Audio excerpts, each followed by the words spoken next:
What's up, everybody? Mr. Play.Game here, back with another video for y'all today. And today I'm gonna be discussing something very interesting here. Today we're gonna be discussing that all of Blizzard games are now gonna be suspended in China. I mean, every last single one of them. Even Overwatch 2 gonna be suspended in China. Before I get into the article and get into what is happening here, make sure to like, comment, and subscribe, and ring the notification bell for more videos. So yeah, let's get into this article by Forbes. Blizzard suspending games in China including World of Warcraft, Diablo 3, and Overwatch 2. While it remains unclear if Microsoft's acquisition of Activision Blizzard will end up going through, now they will have a new issue to face if it does.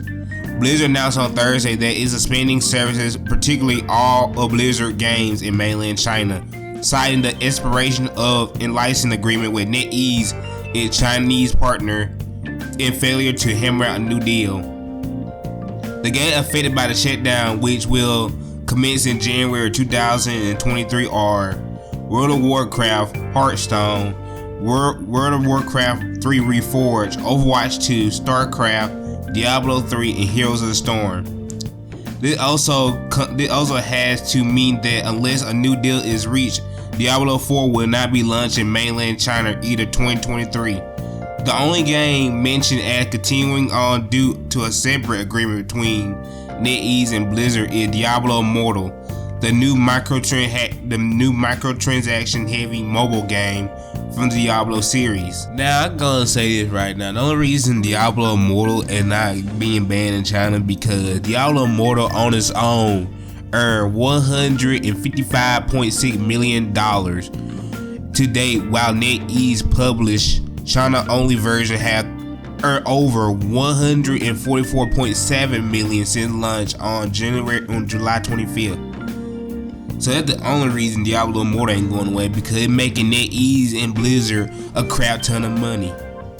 But all the other titles is either not performing up to stuff, or NetEase don't think it's worthwhile to keep it around.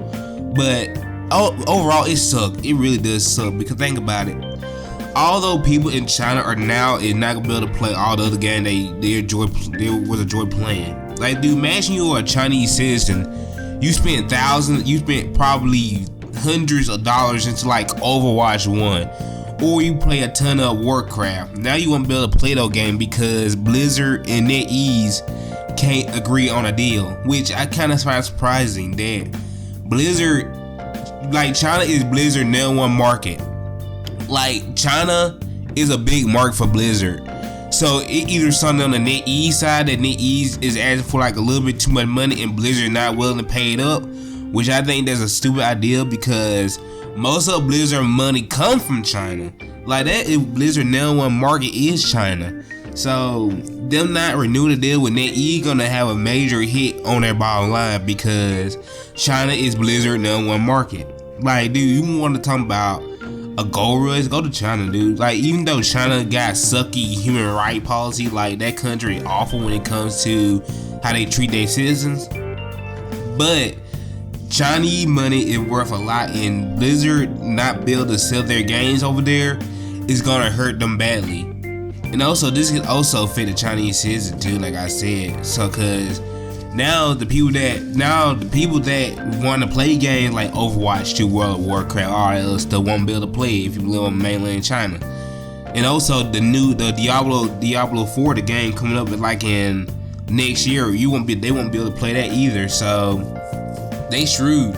The only game they can play in China now is Diablo Immortal, and the only reason Diablo Immortal is not getting cut off is because that Diablo Immortal is making a crap ton of money and they don't want to lose that revenue stream.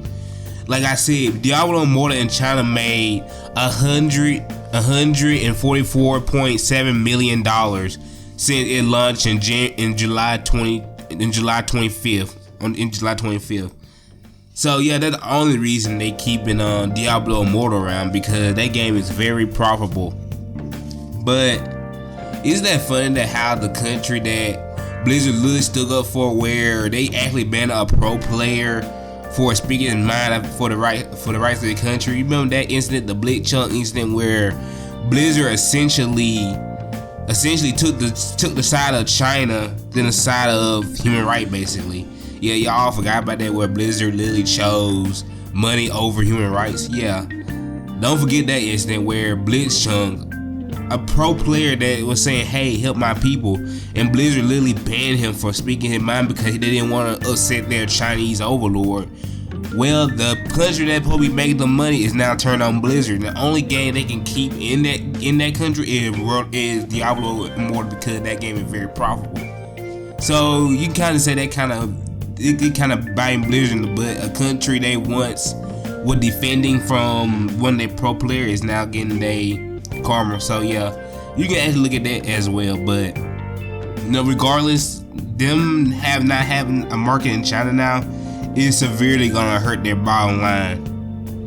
So yeah, that's all I had to report on. It's been Mr. Play Doctor with another video. I'm gonna start back making content regularly now since I probably got a little bit more time. But yeah, it's been Mr. Play Doctor with another video.